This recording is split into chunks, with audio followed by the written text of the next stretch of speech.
What is going on, ladies and gentlemen? Welcome into Knicks Media. We got a special guest, Mr. Jake Asvin, to talk Knicks Pacers Eastern Conference Finals game number 1. It's game day. New York Knicks fans are on cloud 9 right now as they have an actual chance to make it to the NBA Finals. The first time the Knicks have been in the Eastern Conference Finals since 2000. It's been that long, Jake. Welcome to Knicks Media. Let's get into it, my man. How you doing? I'm feeling good, Rich. You're getting anxious, though, right? Tip off, about 5 hours away, and I can't wait, man. We've all been waiting such a long time for this game, this moment, and, quite literally every game now the Knicks play going forward is the biggest game in my fandom rooting for the team. While I was alive the last time they were in the conference finals in 2000, I'm too young to have any memory of it or really even consider myself like a Knicks fan then. So for an entire generation of fans, anyone really under the age of like 35 or under, these are going to be the biggest games you ever remember going forward. Yeah, and it just keeps getting more important as you keep going on. Game 6 against the Celtics, that felt like the biggest game in Knicks history. They blow them out. And now, all right, on to the next series here. And there's so much to get into because I want to dig deep into that Boston Celtics series, but then again, that's in the past. We got to focus on what's going on right here with the Indiana Pacers because the Knicks have a chance, like we mentioned, to go to the NBA Finals. All right, so things are definitely going in the right direction for the New York Knicks. Folks, if you're just tuning in, this is Knicks Media Live. Make sure you hit the like button, subscribe to the channel, check out Jake Asvin Show, talking all things Jets, has been covering the New York Knicks as well over on his YouTube channel. That's the Jake Asvin Show. So, Jake, I want to first get your thoughts over the Knicks and the Celtics series. What was your mindset heading into that series? Did you actually have any hope that the Knicks can pull off that victory? Because the mindset entering the Knicks-Celtics series is a completely different animal of the mindset entering the Knicks-Pacers series, where it felt like the Knicks were the heavy underdogs against the Celtics. Now they're the favorites against the Pacers. So where was your mindset at going into round 2 against the Celtics? To be honest, I was hoping they could just get it to a 6 game, right? Like I was just hoping that the Knicks would have embarrassed themselves because you look at the regular season battles, they were blown out in most of them, and even in the first 2 games, the Knicks trailed, as we all know by now, by 20 points in each of those games. So they came back and won. So going into the series, I mean, look, Celtics were a huge, huge favorite. I mean, at times it almost felt like it was a little disrespectful just how people were talking about that series, but ultimately, I understood it, right? The Knicks did not fare well against them in the regular season. Boston, they are the defending champions. You didn't have home court in the series, and we saw what happened with the regular season matchup. So I got it. It just, to me, my hope was, can you win one of the first 2 on the road in Boston, come back to the Garden, make it a real series where maybe you could get this thing to at least 6 games. That's what I was hoping for. Obviously, everything changed when you saw how the first 2 games went and then just how the Knicks really answered the bell with that game 4 win, and the rest is history from that point on. Yeah, and I feel like it goes back to the all season for me, Jake. When the Knicks acquired Mikal Bridges, the first thought I had was this is to beat the Celtics. The Knicks are building a team to go after the Boston Celtics. Because when you have a wing like Mikal Bridges paired up with OG Anunoby, that is strictly to try to shut down Jason Tatum and Jalen Brown. And then, of course, we have Jalen Brunson. At the time, we did not have Karl Anthony Towns just yet because we got him before the season started. And I felt like this Knicks team in the offseason went after the Celtics to try to stack up against them. And then we saw it come to full potential against them. And it felt so good to be able to beat a team that nobody gave the Knicks any type of credit or even a chance. And heck, to give it, I saw, Celtics in 4, Celtics in 5. They kept pushing it back. When the Knicks were up 2-0 and then the Celtics blew us out in game 3, it's like, all right, the Celtics are back. They're going to beat the Knicks all over again. So I just loved being that underdog. But now things have flipped, Jake. We're no longer the underdog. Now we're the favorites. I got to win. How are you going into this series against the Pacers? The Knicks are expected to come away with the series, and I have nothing but respect for the Pacers, man. I don't think it's going to be easy, but it seems like we're the favorites. Well, the Knicks have a completely different, viewpoint from what we thought. But it just goes to show you, like, if I told any Knicks fan before the year started, hey, would you sign for a trip to the conference finals? You would have had to have said, yeah, absolutely. They haven't been in 25 years. It means they got around further than what happened last year.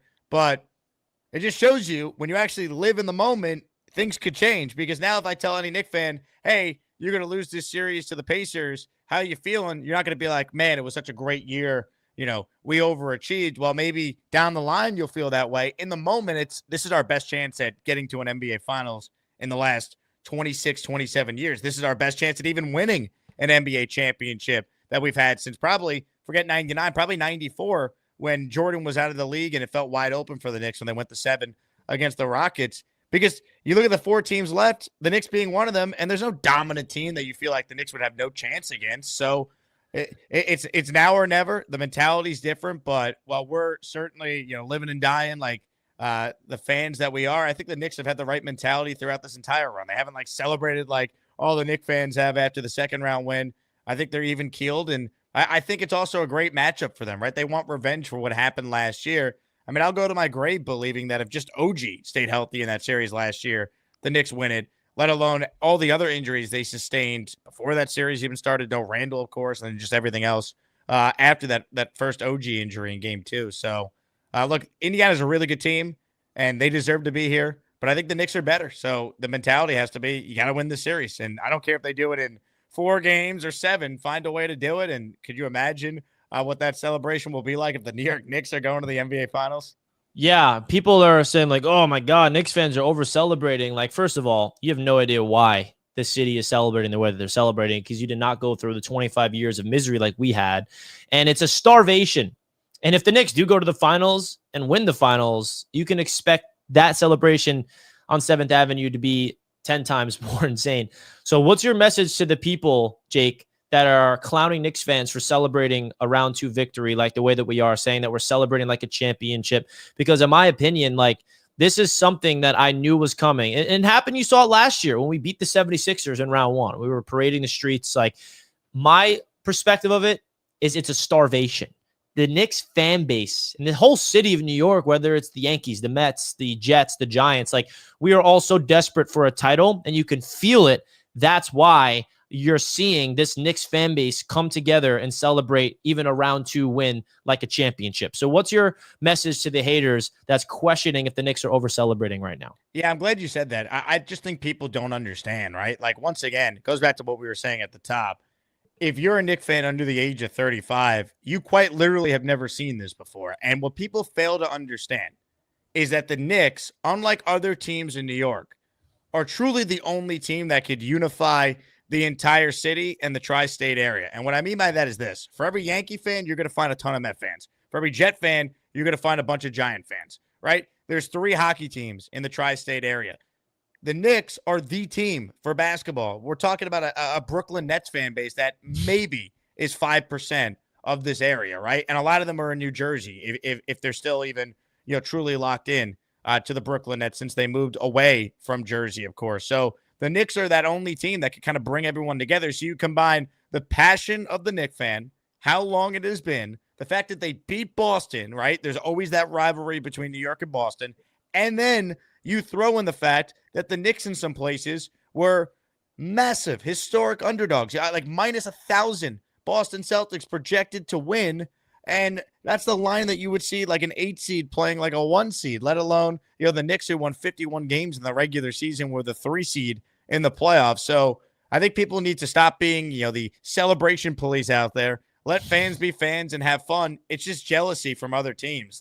As long as the players aren't out there celebrating after a second round win. Yeah, exactly. What do you care if Knicks fans are excited about their team? We've been god awful forever, and we still care and are this passionate. It's a testament to how great the Knicks fan is. So I say go screw to anyone who is actually trying to belittle a fan base for being happy. Give me a break, man. There's so many things in life to complain about. Fans being happy about their team is not one of them.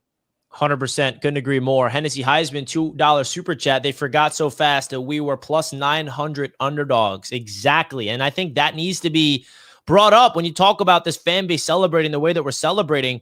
It's the whole notion that nobody gave us a chance in this series against the Celtics. Nobody. Okay. Even members in our Knicks fan base was doubting our chances, which is reasonable. I understand why.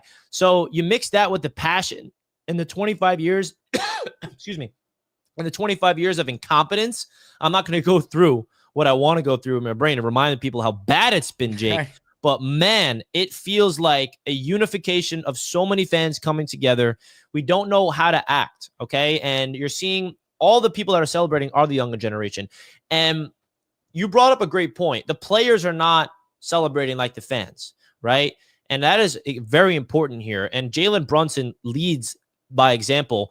After that victory against the Celtics, it's that same mindset that Kobe Bryant is famous for. May his soul rest in peace. Job's not finished, right? They are not satisfied. They never have been satisfied. Now they have to go into a brand new series. So let's flip the page and talk about these Indiana Pacers, Jake, because I'm not sleeping on the Pacers. I'm not going into this series like, yeah, Knicks in 4, dude. The Knicks got this in 5, or, like, I got confidence. Trust me. But the Indiana Pacers, they ran through Milwaukee. They ran through Cleveland. Now the Bucks and the Cavs, they're definitely banged up with injuries. That definitely benefited the Pacers.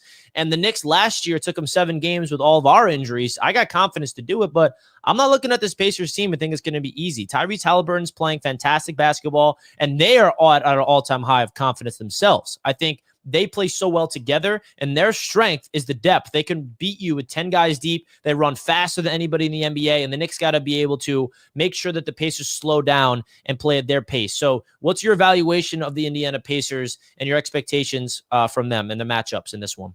Yeah, look, it's a great matchup. We saw this last year. Now, the Knicks are a lot different than the team that Indiana saw a season ago, but you still have a lot of the same faces as far as the star power of Brunson and Halliburton and Siakam and OG and so on and so forth. We know Indiana is going to want to, pick up the pace. We know Indiana has more depth than the Knicks, but I think the Knicks have more talent overall, and the Knicks have home court. And I just feel like I know, Indiana went into MSG and won a Game 7 last year, but I just think it's different this year if the Knicks are healthy. I think the Knicks are better, and it's not going to be easy. And I think Indiana is going to shoot well enough in some of these games that they'll make this a long series.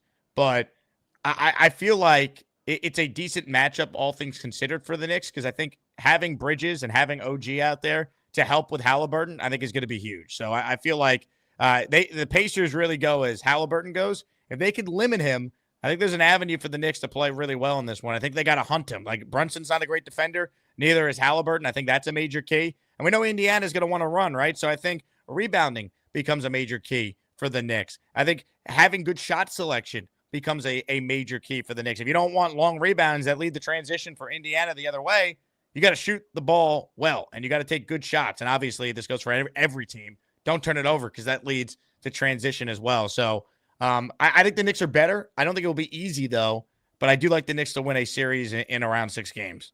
Yeah, great points there. And I think, Jalen Brunson, I'm never going to take this man for granted, Jake. I remember being a Knicks fan, watching the Melo days, and then we go into this phase of Knicks basketball where it's just like abysmal. And I always thought to myself, will the Knicks ever have a superstar that makes us feel like we can win a championship? And we do. And it's Jalen Brunson. So I just want to give you the mic and just let yourself, if you're talking to JB, or just what's your thoughts of having a guy like Jalen Brunson that has leveled up his game to stardom, where you're seeing the stats, Jake? He's doing things for the first time since Michael Jordan in the playoffs. He's put up 30 points per game in the playoffs. I don't think even some Knicks fans realize how not good, but great and fantastic and legendary Jalen Brunson is for this Knicks team in the playoffs. And stars are born in the playoffs, Jake. And that is what JB has proven. So what's your thoughts of Jalen Brunson so far these playoffs and your expectations for him in the Eastern Conference Finals? Yeah, he changes everything, right? I mean, he's the best thing to happen to the Knicks in my fandom, because without him, they wouldn't be here. Without him, they wouldn't have a legitimate chance to win a title. And even last series, Richie, in my head internally, I'm like, man, if we could just get this thing to the fourth quarter with it being somewhat close, we got a chance. We'll take our chances, because we might have the best player out there on the court. And that turned out to be true in a lot of those games against Boston. We saw what he did against the Pistons, but he played great against Indiana last year in the same situation in the playoffs. He played great really since he's been a Knick in any big game. And what I love about Brunson, his numbers off a loss since he's been a Knick in the playoffs are extraordinary. He very rarely has 2 bad games in a row. He brings it. And I think his leadership and just his ability to basically have that slow heart rate and come through in clutch spots, I think that gives the Knicks so much confidence. I think they feed off that. We're starting to see the Knicks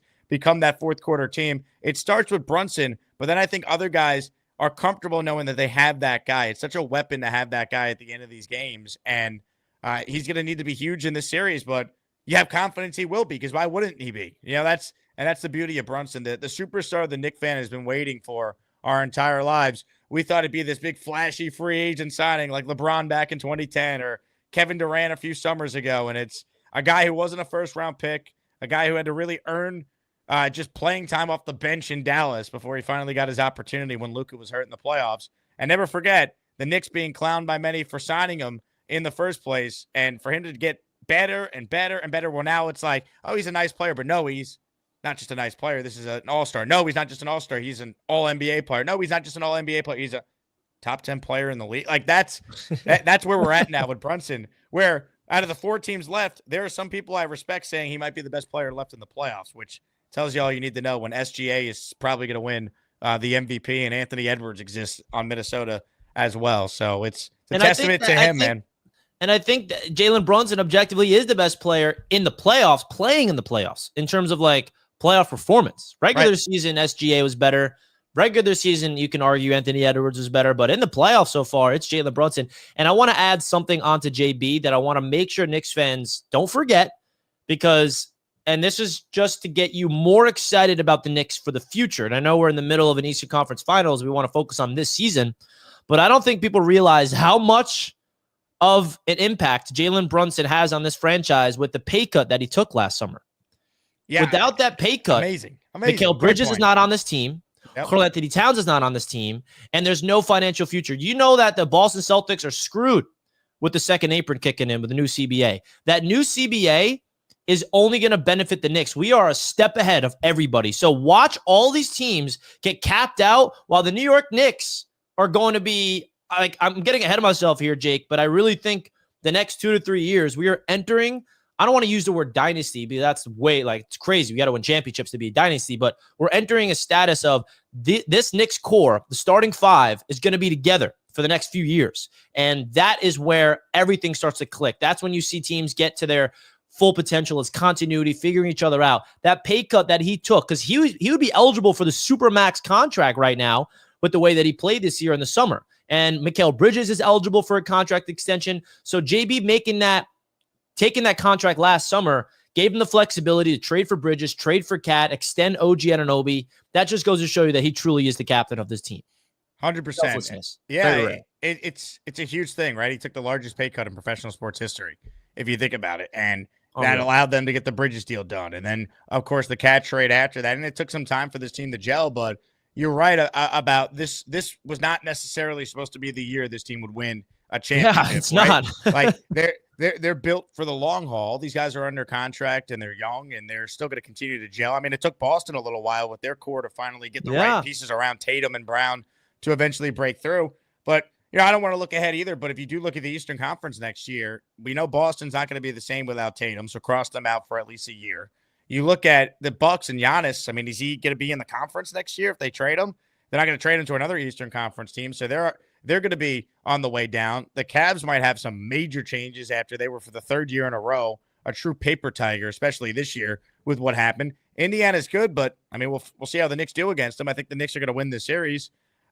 There's a scenario where the Knicks will enter next year as the favorites to come out of the East. And we know there's some other teams like the Magic will be better with a young team. Detroit, the same thing. But this is hopefully the start of a run where you have multiple cracks at winning a title. But you never know with that, right? We're Jet fans. We thought the Jets were always going to be back with Rex Ryan in the playoffs after they were in the championship game 2 straight years, and they haven't been to the postseason since. So you never know, but there's an opportunity right here for all the diehard Knicks fans to truly experience something that hasn't been done since either the late 90s or, if you want to go even further, the 70s, the last time this team truly broke through and won a title. So exciting. It starts tonight, but the fact that we could talk about it and it's not crazy, that's what I think is so exciting. Right? It's been forever since we actually could talk about the Knicks being a legit championship contender and not feel delusional. Right. It's not, we're not manifesting it. It's a real thing. It's here. It's true. It's in front of my face. And one last note on that Brunson pay cut. It reminds me, and this is a big comparison, of Tom Brady always taking that pay cut with New England to keep that Patriots dynasty intact. That's a different sport, different animal, but that JB pay cut is going to make a big impact for this team. So, Jake, my final question for you here, because I know you're going to MSG tonight and you got to get ready to go. You're in New York City. You got all your Knicks gear on. You're ready to go. What's your prediction in terms of, you got Knicks in 6, right? But do the Knicks take both games at home? Are the Pacers going to steal a game at the Garden? The Knicks go on the road and win a game? Like, how do you think the series is going to play itself out before we let you go? I think the Knicks are going to split at the Garden, and then I think they're going to win one in Indiana And then I think they'll win game 5 in New York, and they'll win game 6 on the road and close them out in 6. That's how I picture it in my head. I hope they just go up 2-0 and we really put the pressure on them because, by the way, what really bothers me about last year, that Nembhard 3 in game number 3. I mean, the Knicks were that close despite all the injuries to actually being up 3-0 and everything changed after That was the biggest dagger my heart ever felt in my life. So, look, I am excited to be there tonight, and I'll give you a stat. I'm sure you've heard it, but I don't know if either of us have mentioned it yet in this conversation. In the Knicks' history, they've never won a playoff series where they've lost the first game of that series at home. So history tells you if the Knicks want to advance to the NBA Finals, they got to win tonight. Now, that doesn't mean that they could lose and bounce back and win game 2 and it's 1-1 and they're fine. But like, even think about like recent Knicks playoff series, right? When they lost to the Heat a couple of years ago, they lost game 1 at home. When they lost to the Hawks that first year with Randall back in the playoffs, they lost that game 1 at home. Game 1 is critical. They lost the series each time. So, you know, I think the Knicks, if they want to advance, it will behoove them to get it done tonight and not tempt fate after that. And then last question, X factor in the series outside of Brunson. Who is it? Who needs to step up? I think it's Mikal Bridges, because I think he has shown you that he is capable of being a true game-changing scorer in these games in the fourth quarter. I think him, just being a little more consistent throughout this series will bode well. We know what he's going to do defensively. I think his defense is going to be massive in this series against Tyrese Halliburton. But, go look at the games the Knicks won, even in the Detroit series. Like, they won when Bridges played well, and they lost games when he didn't. So I think he's such a key for this Knicks team to be able to get to the NBA Finals. I agree, man. With that, we're going to wrap up the show here, folks. Hit that like button. Make sure you guys go check out Jake's YouTube channel, The Jake Asman Show. We'll be live on this channel tonight for the Knicks play-by-play reaction on Knicks Media. So stay tuned, folks. We're super fired up about all of that jazz. So, man, oh, man, Knicks in 6. Let's hope that happens because, woo, we need it. Let's go, Knicks. Jake, appreciate you hopping on, my friend. And I love to have you on throughout the series. Anytime, Richie. Let's go, Knicks. We've been waiting a long time for a night like tonight, so let's get it, Knicks fans. Can't wait. Let's go, Knicks!